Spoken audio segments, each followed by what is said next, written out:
Fala galera, vamos acompanhar aqui os melhores momentos do Renan Santos numa entrevista onde ele fala sobre reforma da Previdência e outros assuntos de alta relevância. E vamos olhar aí.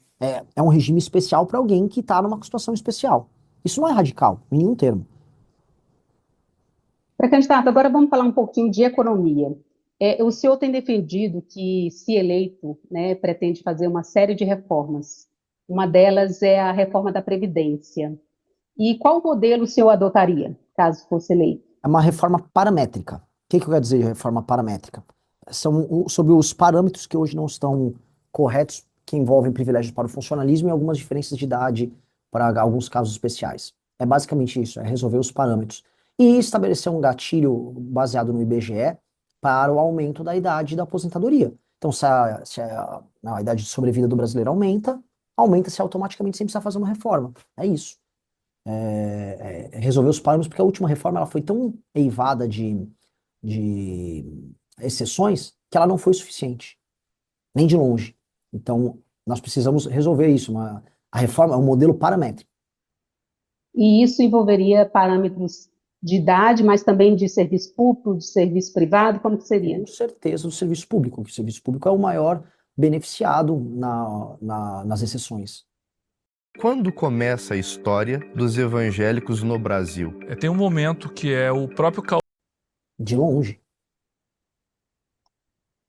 Pré-candidato, o senhor também defende uma redução da carga tributária.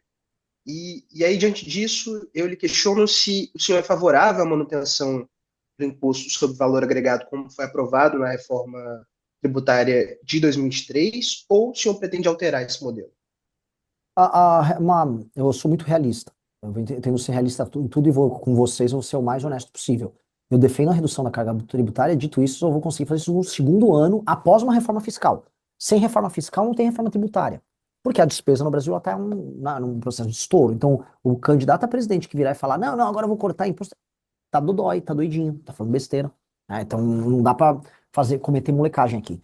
Temos que mexer nas alíquotas, mas pós-reformas fiscais, que eu quero fazer já na transição, na nossa agenda de reforma fiscal. Do ponto de vista da reforma atual, a que passou, os parâmetros dela geraram muitas insatisfações em muitos setores.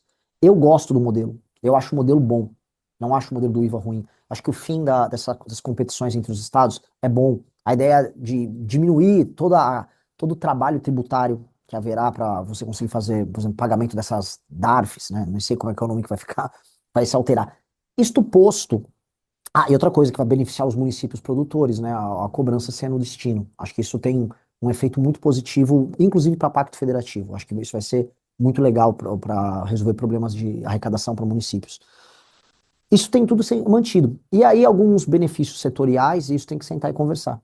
Porque tem muito setor reclamando, né? Um setor chorando daqui, outro empurrando dali.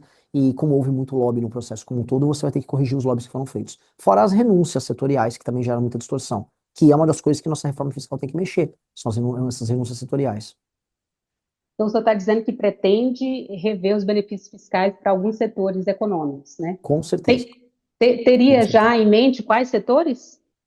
Olha, você tem aí 2 centenas de bilhões de reais, setores industriais, assim, desde setores da nova economia até da velha indústria, você tem benefícios de toda sorte. O mais óbvio, o mais gritante, são os ligados à Zona Franca, né? Só a Honda na Zona Franca de Manaus tem 15 a 16 bilhões de renúncia fiscal ano.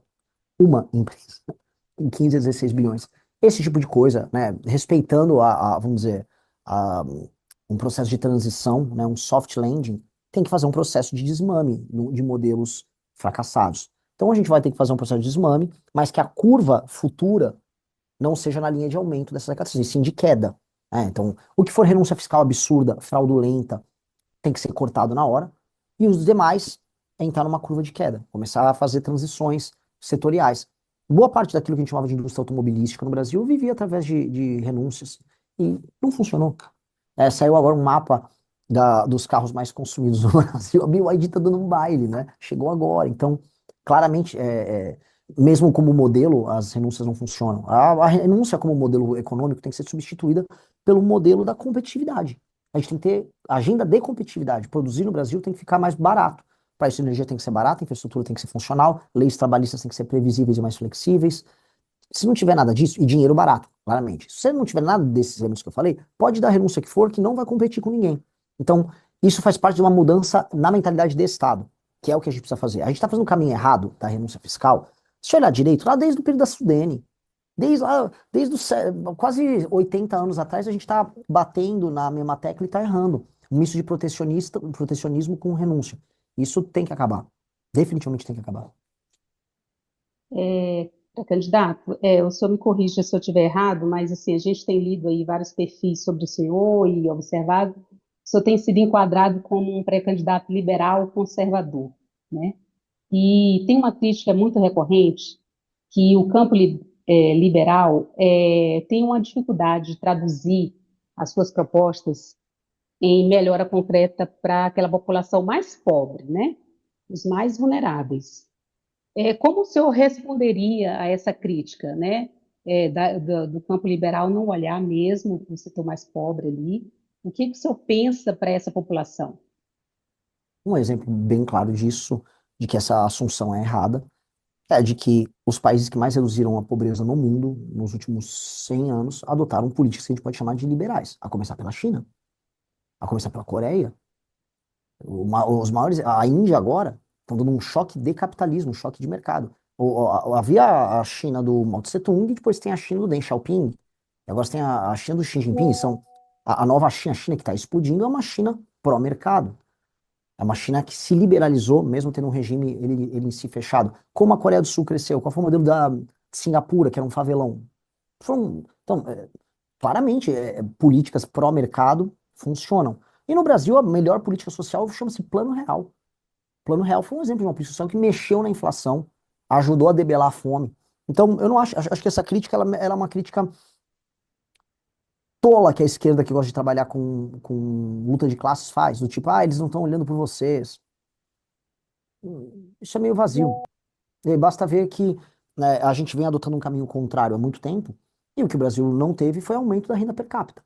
A renda per capita do brasileiro não, assim, está estagnada. E se somar também a produtividade do brasileiro, que também ela diminuiu quando comparado com os seus competidores no mundo, mostra que o brasileiro perante o mundo empobreceu e perante a si próprio, perante